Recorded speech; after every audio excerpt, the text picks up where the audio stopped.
नगर निकाय चुनाव के दूसरे चरण में होने वाले मतदान को लेकर भाजपा ने अपनी पूरी ताकत झोंक दी है। वहीं उत्तर प्रदेश के मुख्यमंत्री योगी आदित्यनाथ ने सोमवार को बाराबंकी के GIC ऑडिटोरियम में आयोजित जनसभा को संबोधित किया और जिले के लोगों से सभी बीजेपी प्रत्याशियों को भरपूर समर्थन करने की अपील की। मंच से अपने संबोधन में उन्होंने कहा कि देश पिछले 9 वर्षों से लगातार बदल रहा है। पूरे विश्व में प्रधानमंत्री नरेंद्र मोदी के नेतृत्व में भारत का परचम सम्मान के साथ लहरा रहा है। वैश्विक मंच पर भारत की प्रतिष्ठा बढ़ रही है। उन्होंने सपा बसपा पर निशाना साधते हुए कहा कि उत्तर प्रदेश में सपा बसपा प्रदेश में मनमानी करती थी। उन्होंने कहा कि 2017 के पहले की स्थिति आप सभी जानते हैं कि यहां अव्यवस्था का बोलबाला था। अखिलेश यादव ने निकाय चुनाव को कूड़ा उठाना बताया था, लेकिन हम लोग सपा बसपा के इस कूड़े को उठाकर फेंक देंगे। कल सायंकाल प्रचार बंद हो जाएगा। भाइयों बहनों, देश के सबसे अधिक नगर निकाय 762 नगर निकायों के लिए, जिसमें लगभग 6 करोड़ से अधिक की आबादी निवास करती है, तो इस समय चुनाव की प्रक्रिया चल रही है। ये चुनाव नगरीय जीवन को हम कैसा बनाना चाहते हैं, नगरीय जीवन में लोगों को बुनियादी सुविधाएं कैसे मिलनी चाहिए। 70 वर्ष पूरे हो रहे थे। हर घर तिरंगा के माध्यम से प्रधानमंत्री मोदी जी ने प्रत्येक भारतवासी को आजादी के अमृत महोत्सव के साथ जोड़ने का कार्य किया। आजादी के अमृत महोत्सव के वर्ष में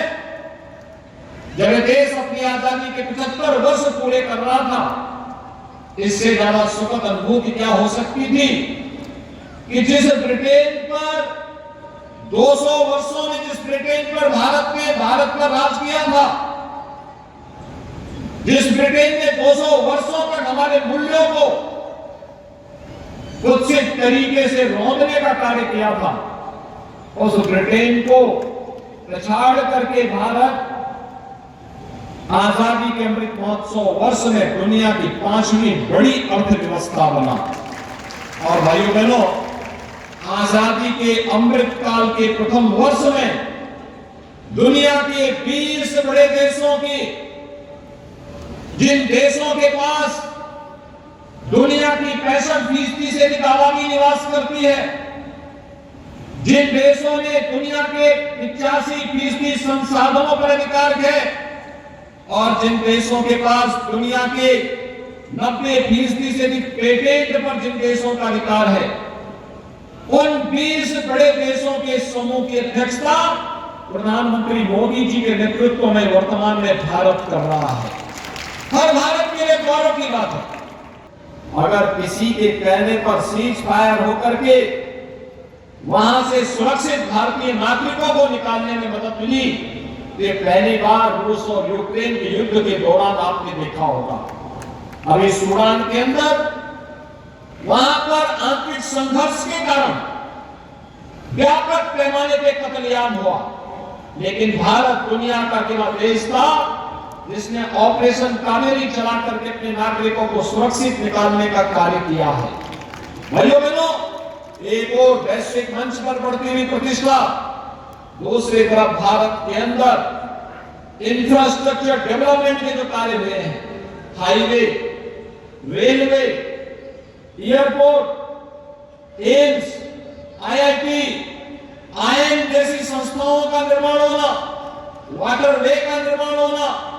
नए लॉजिस्टिक हब का निर्माण होना, IT के नए हब का निर्माण होना, ये नए भारत की नई कहानी को कहता है। और भाइयों बहनों, एक तरफ तेजी के साथ भारत के अंदर बन रहे इंफ्रास्ट्रक्चर के जो कार्य हैं, हर भारतवासी के जीवन में व्यापक खुशहाली करने और उसके माध्यम से रोजगार सृजन के माध्यम मिले हैं, तो इसके साथ ही हम सबको नहीं बोलना चाहिए कि आजादी के 60-65 वर्षों तक जिन लोगों ने देश के अंदर शासन किया, उन्होंने एक गरीब के लिए, एक नौजवान के लिए, महिलाओं के लिए, अन्नदाता किसानों के लिए उन्होंने अपने स्तर पर जितना प्रयास आजादी के 6-7 दशक में होने चाहिए थे नहीं कर पाए। मात्र 9 वर्ष में करोड़ों लोगों के लिए सिर ढकने के लिए आवास मिल जाना, करोड़ों लोगों के घरों में शौचालय हो जाना,